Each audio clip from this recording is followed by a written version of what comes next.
Hey guys, this is a funny one. This 2002 Odyssey in a V6. I've really never seen a V6 in this, I've got to be honest. It's funny, it hasn't got the OBD2 plug, not that I can find it. It's got the Honda connectors under here.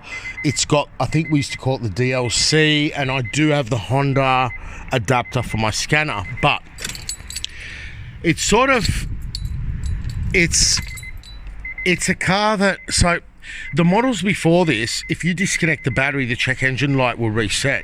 This car might have a hidden 16-pin OBD plug somewhere I can't find, but it doesn't forget. So disconnecting the battery here will not reset, for example, your ignition misfire. How you reset this car, and I remember this, I just can't believe it still works. I'm like, because these days you can't do that. Okay, so the engine light's on. Just say the car's running. All you do is just shut your door. I'm not sure if that matters, but always shut the door. Put the key in, okay, and I'm just going to cycle it 1,000, 2, 1,000, 3, 1,000, and start. And the engine light should go off and reset. Okay, guys, hope that helps. Bye-bye.